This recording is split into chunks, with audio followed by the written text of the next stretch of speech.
Welcome back ATV morning with فرا. اور آج 15 رمضان المبارک اور اس کے حوالے سے اہم بات یہ ہے کہ آج یوم ولادت ہے سیدنا امام حسن مجتبیٰ رضی اللہ تعالیٰ عنہ کا.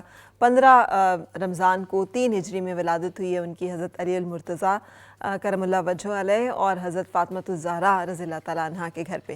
اور یہ پہلے نواسۂ رسول ہیں، سبط رسول ہیں، ریحانۃ الرسول ہیں، اور اس حوالے سے آج ہم بات چیت کر رہے ہیں. میں 2 اینگلز جو ہیں وہ آپ سے مبرہ چاہوں گی. ایک تو رسول پاک صلی اللہ علیہ وآلہ وسلم نے جتنی شفقت، جتنی ایک لاڈ پیار جسے کہتے ہیں نا، اس کا بھرپور نمونہ ہمیں نظر آتا ہے. نانا اور نواسے کے رشتے میں کوئی سختی نہیں ہے، کوئی مار پیٹ نہیں ہے، کوئی روک ٹوک نہیں ہے. ایک پیار کا، ایک شفقت کا، ایک نرمی کا رویہ ہے. اور دوسرا پھر یہی نرمی ہمیں حضرت امام حسن مجتبیٰ رضی اللہ تعالیٰ عنہ کے اپنے کردار میں، اپنے انداز میں دکھائی دیتی ہے. اس کے بارے میں ہمیں بتائیے. اس میں حضور پاک صلی اللہ علیہ وسلم فرماتے ہیں کہ میں حسین سے ہوں، اور جو حسین سے محبت کرتا میں اس سے محبت کرتا ہوں، اور جس سے میں محبت کرتا ہوں اس سے اللہ کی محبت ہے. تو یہ اس بات کی دلیل ہے کہ ظاہر سی بات ہے، جیسے حضور پاک صلی اللہ علیہ وسلم حضرت حسین رضی اللہ تعالیٰ عنہ اور حضرت حسن رضی اللہ تعالیٰ عنہ سے قربت اور محبت کا رشتہ رکھتے تھے. وہ ہمیں بھی یا امت مسلمہ کو بھی اسی کا درس دیتے ہیں کہ آپ بھی ویسے ہی محبت اور ویسے ہی شفقت اور انہی کی پیروی پر چلیں. جس طرح پہلے میں نے کہا کہ حضرت حسن اور حضرت حسین مکمل طور پر حضور پاک صلی اللہ علیہ وسلم کی فوٹو کاپی تھے، کہہ سکتے ہیں. مشابہت تھی، جی ان کی بہت زیادہ مشابہت تھی، ظاہری بھی اور باطنی بھی. ان کی عادات بھی ملتی تھی، جیسے کہ آپ نے کہا ابھی کہ نرمی تھی، اور کہتے ہیں نا کہ خلق تھا ان میں جیسے حضور پاک صلی اللہ علیہ وسلم میں، اسی طرح حضرت حسن میں اور حضرت حسین میں پایا جاتا تھا. جیسے ان کی ظاہری مشابہت تھی، ایسے ہی باطنی مشابہت بھی رکھتے تھے. اسی طرح سے ان کی سخاوت کا واقعہ ہے، کیونکہ انہوں نے حضور پاک صلی اللہ علیہ وسلم کے گھر سے تربیت لی، اور جن کی والدہ حضرت فاطمہ ہوں ان کی تربیت اسی طرح سے ہوگی. سخاوت میں یہ ہے کہ ایک دفعہ حضرت حسن رضی اللہ تعالیٰ عنہ اپنے گھر سے، ایک دفعہ نہیں بلکہ کئی دفعہ ایسا ہوا کہ اپنے گھر سے مکمل سامان وہ اللہ تعالیٰ کی راہ میں قربان کر دیتے تھے. تو جب وہ دنیا سے رخصت فرما گئے، تشریف لے گئے دنیا سے، تو تقریباً 3400 گھرانے ایسے تھے جن کی کفالت کرتے تھے حضرت حسن رضی اللہ تعالیٰ. 3400. اور سب سے بڑی بات یہ ہے کہ کتنی خاموشی سے اور کتنی رازداری سے وہ ان گھرانوں کی کفالت کرتے تھے کہ جب وہ دنیا سے چلے گئے تو لوگوں کو پتہ چلا کہ اتنے گھر ہیں جن کو حضور پاک صلی اللہ علیہ وسلم کے نواسے جو ہیں وہ ان کی کفالت کرتے تھے. تو ہمیں بھی اس سے لیسن لینا چاہیے کہ ہم بھی اگر کسی کی ہیلپ کریں، کسی کو سپورٹ کریں، تو اس کو اسی طریقے سے کریں جیسے ہمیں بتایا گیا ہے. بالکل صحیح. اچھا، یہ جو ایک اہل بیت کا ذکر کرتے ہیں، آپ نے بہت خوبصورت سورہ شورا کی آیت مبارکہ بھی کوٹ کر دی کہ میں تم سے اور کچھ نہیں مانگتا بعوض جو میں نے رسالت کی ذمہ داری ادا کی ہے، تم کو اللہ کا پیغام پہنچائے. میری جو آل ہے، میری جو قرابت داری کا حق ہے وہ ادا کرنا، یعنی ان کو اپنے شر سے بچانا. ہم نے یہودیوں میں دیکھا نا یہ رویہ کہ تمام پیغمبروں کو شہید کیا انہوں نے. ان کے ہاں یہ روش تھی کہ وہ کسی کو نہیں چھوڑتے تھے، نہ ان سے جڑے ہوئے لوگوں کو چھوڑتے تھے. تو یہ خطرہ تو لاحق تھا. لیکن اب یہ جو ایک رویہ اور کردار اور تربیت نظر آتی ہے ہمیں آل رسول صلی اللہ علیہ وآلہ وسلم میں، کہ اپنے سامنے سے کھانا اٹھا کے دے رہے ہیں. حضرت علی المرتضیٰ بیٹھے ہوئے ہیں، حضرت امام حسن اور امام حسین جو ہیں وہ تقسیم کر رہے ہیں لنگر، اور ایک شخص کہتا ہے کہ ان کو بھی تو دے دیں. وہ ایک بوڑھے سے شخص بیٹھے ہوئے ہیں تو وہ کہتے ہیں انہی کا تو لنگر ہے. یعنی جو ایک درویشی، فقر اور اس کے ساتھ ساتھ انکساری اینڈ صبر. اور یہ اس کے بارے میں چاہوں گی کہ یہ جو تربیت ہے آل رسول صلی اللہ علیہ وآلہ وسلم کی، ہمیں کیسے اس کی پیروی کرنی ہے؟ اب دیکھیے فرح کہ ایک تو ہوتا ہے نا انسان کا تعلق کسی عام انسان کے ساتھ ہو، لیکن جب آپ کا تعلق ہو بھی ایک اس نبی کے ساتھ جو نبیوں میں سب سے آخر ہے، تو پھر آپ کو اپنے کردار کو اسی طرح سے اپ لفٹ کرنا پڑتا ہے، اس سطح پر پہنچانا پڑتا ہے جہاں پر اس نسبت کا حق جو ہے وہ ادا ہو سکے.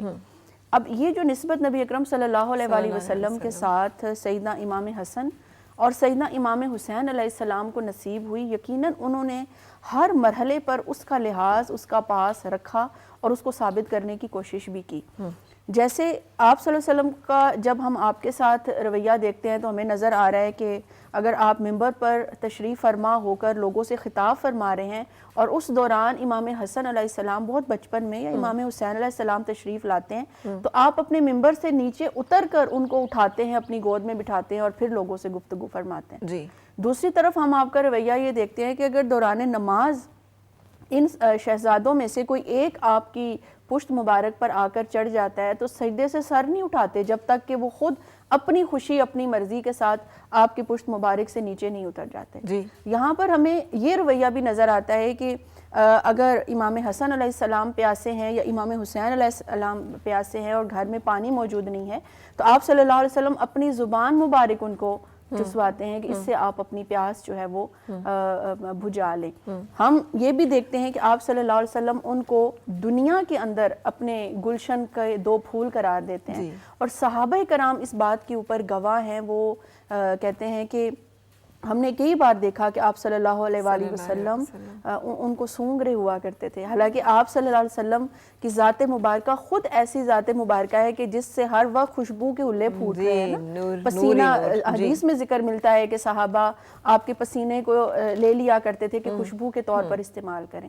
تو کہاں وہ جو منبع خوشبو ہے, منبع عطر ہے, وہ خود خوشبو کس سے لے رہا ہے ان 2 شہزادوں. اچھا, اب یہ جو ایک کیونکہ آپ صلی اللہ علیہ وسلم کی جو ذات مبارک ہے وہ اسوہ حسنہ ہے نا اور پیر کامل ہیں.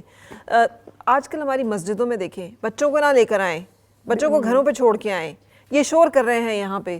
یہ جو ایک سختی ہے یا یہ جو چھوٹوں کی بچوں کی تربیت کیسے ہوگی, انہیں کس وقت یہ آگاہی ہوگی کہ انہیں مسجد میں جانا ہے اور وہ اس کے آداب سے آہستہ آہستہ انٹروڈیوس ہوں گے. آپ ٹرکی چلے جائیں یا دنیا کے کسی اور اسلامک ملک میں چلے جائیں, بچے اسی طرح ساتھ شامل ہوتے ہیں, مسجدوں میں آتے ہیں, بھاگتے دوڑتے بھی ہیں ساتھ وہ ہر چیز میں. ہمارے ہاں ہم کیوں اتنے سخت دل اور اتنے شقی القلب جو ہیں کیوں ہیں؟ جبکہ رسول پاک صلی اللہ علیہ وسلم کی زندگی سے ہمیں پتہ چل رہا ہے کہ چھوٹوں کے ساتھ شفقت اور بڑوں کا احترام یہ ایک رویہ ہے. اب میں اسی بات کو آگے کر بڑھاؤں کہ آپ دیکھیے کہ اس دور میں خواتین کے لیے بھی ایک حصہ مقرر ہوتا جہاں وہ آقا دو جہاں صلی اللہ علیہ وسلم کی امامت میں جو ہے نماز ادا کیا کرتی تھیں. تو ایک دن ایسا ہوا کہ کوئی چھوٹا بچہ تھا وہاں پر, ماں نماز پڑھ رہی تھی تو اس نے رونا شروع کر دیا. اب آپ صلی اللہ علیہ وسلم نے یہ نہیں کیا کہ اس کو ڈانٹے خاتون کو کہ آپ چھوٹے بچے کو کیوں لے آئی ہیں, سب کی نماز ڈسٹرب ہو رہی ہے. آپ نے کیا کیا کہ وہاں پر اپنی جو تلاوت تھی اس کو مختصر کر دیا تاکہ اگر میں لمبی تلاوت کروں گا تو وہ جو بچہ رو رہا ہے اور ماں کے کان اس کی آواز سن رہے ہیں اس کے دل پر تکلیف نہ آئے نا. تو یہاں پر رویہ یہ ہے کہ نرمی ہے, شفقت ہے, ہمدردی ہے, محبت ہے. اور ہمارا رویہ کیونکہ اس کے بالکل اپوزٹ ہو گیا ہے, اسی لیے وہ عمر کہ جس عمر میں ہم نے بچے کے اندر دین کی محبت کا بیج بونا ہے, ہم اس کو برباد اور بنجر اور ویران کر کے رکھ دیتے ہیں. بالکل. اب یہ رمضان المبارک ہے, بچے پہلا روزہ رکھیں گے, بچوں کو مسجدوں میں لے کے جانا, یہ تمام تربیت. اور بڑا اچھا ہے کہ آج حضرت امام حسن رضی اللہ تعالیٰ عنہ کا دن کے حوالے سے ہم ذکر کر رہے ہیں. میرا خیال ہے کہ ہمیں بہت ضروری ہے کہ رسول پاک صلی اللہ علیہ وسلم کے اس اسوہ کی پیروی جو ہے وہ شروع کی جائے. مساجد جو ہیں وہ بچوں کے اوپر قدغن نہ لگائیں کہ چھوٹے بچوں کو نہ لے کر آئیں, بھئی ہر عمر کے بچے کو لے کر آئیں. انہوں نے ہی آنا ہے, انہی کے دم سے مسجدیں آباد ہونی ہیں. اگر آج ان کے اندر وہ شوق اور لگن اور جستجو نہیں ہوگا تو کل وہ کیسے ان مسجدوں کو آباد کریں گے؟ رسول پاک صلی اللہ علیہ وسلم نے جو ہر قدم ساتھ رکھا ہے اپنے نواسوں کو, بیٹے نہیں تھے اور رسول پاک صلی اللہ علیہ وسلم کو اللہ تعالیٰ نے کوئی جسے کہنا چاہیے بیٹا عطا نہیں کیا, نرینہ اولاد نہیں تھی. لیکن آپ صلی اللہ علیہ وسلم نے حضرت امام حسن اور امام حسین رضی اللہ تعالیٰ عنہ کی تربیت میں اور ان کو زندگی کے ہر مسجد میں بھی, منبر پہ بھی, ہر جگہ پہ شامل رکھ کے بتایا ہے کہ کیسے ہمیں کرنا ہے نا. So I think these are the guidelines جو کہ ہمیں فالو کرنی چاہیے. اب آپ صلی اللہ علیہ وسلم کی ایک پریڈکشن بھی تھی حضرت امام حسن کے بارے میں کہ میرا یہ بیٹا جو ہے یہ سردار ہوگا اور 2 گروہوں کے درمیان صلح کروائے گا. اور یہ پریڈکشن جو ہے آپ صلی اللہ علیہ وسلم کی وہ کس درجے صحیح ثابت ہوئی, تو اس کے بارے میں بھی ہم تھوڑا سا بیان کریں کہ وہی نرمی, وہی نانا کی تربیت, وہی وہ ماں کی تربیت حضرت فاطمہ الزہرا رضی اللہ تعالیٰ عنہ کی, حضرت علی المرتضیٰ کرم اللہ وجہہ کی, کہ کسی فتنے کسی اختلاف میں کوئی کانفلکٹ میں نہیں, انہوں نے چیزوں کو صلح جوئی کے ساتھ حل کیا. بالکل ایسے ہی ہے. حضرت حسن رضی اللہ تعالیٰ عنہ جب انہوں نے دیکھا کہ مسلمانوں میں جنگ ہوگی تو انہوں نے خلافت سے پردہ فرمانے کی بات کی دستبرداری کی بات کہ میں چھوڑ دیتا ہوں، اور یہ بہت بڑی مثال ہے ہمارے لیے کہ وہ خلافت چھوڑنے کو تیار تھے صرف اس لیے کہ مسلمانوں میں امن قائم رہے، ان میں مخالفت نہ ہو، فتنہ فساد نہ ہو. تو یہ واقعی بہت بڑی مثال ہے ہمارے لیے، اور ہمیں اس کی پیروی کرنی چاہیے تاکہ ہم امن سے، صبر سے اور اچھے طریقے سے اپنی زندگی کے معاملات کو لے کے چلیں. بالکل بالکل مبرہ. اچھا راضیہ، کچھ اور ایسے ایلیمنٹس، لیکن آج کا جو ٹیک ہوم میسج ہے میرے لیے تو وہ یہی ہے کہ ہمیں اپنے بچوں کو، اگر ہم چاہتے ہیں کہ وہ حضرت امام حسن اور امام حسین جیسی زندگی اور کردار کے مالک ہوں، تو ہمیں ان کی تربیت بھی اسی ماحول میں کرنی پڑے گی جو ماحول ہمیں رسول پاک صلی اللہ علیہ وسلم کے گھر کا یا حضرت علی المرتضیٰ کرم اللہ وجہہ علیہ کے گھر کا نظر آتا ہے نا. ان سے دور رکھ کر ہم نہیں ایکسپیکٹ کر سکتے. Anything what you would like to say کہ ان کے بارے میں جو ہمیں یاد رہے؟ دیکھیں، تربیت کا جب بھی بچوں کی تربیت کا ذکر آئے گا نا، تو وہاں پر ہم والدہ کو اس سے مبرہ نہیں کر سکتے. ہم یہ نہیں کہہ سکتے کہ ماں اگر تربیت نہیں کرے گی تو سکولز تربیت کر دیں گے، کوئی ادارہ تربیت کر دے گا. نہیں، یہ ممکن ہی نہیں ہے. ماں کے بغیر تربیت ممکن نہیں ہے، کیونکہ سیدنا امام حسن علیہ السلام کو دیکھیں یا سیدنا امام حسین علیہ السلام کو یا سیدہ زینب سلام اللہ علیہا کو، کہ وہ کیا کردار کربلا کے بعد جو ہے وہ ادا کرتی ہیں، وہ ایک ماں کی تربیت کے مرہون منت ہے. اب کیونکہ ہمارے ہاں یہ بحث بہت زیادہ ہے کہ یہ تربیت کا کام ماں کا ہے یا باپ کا ہے.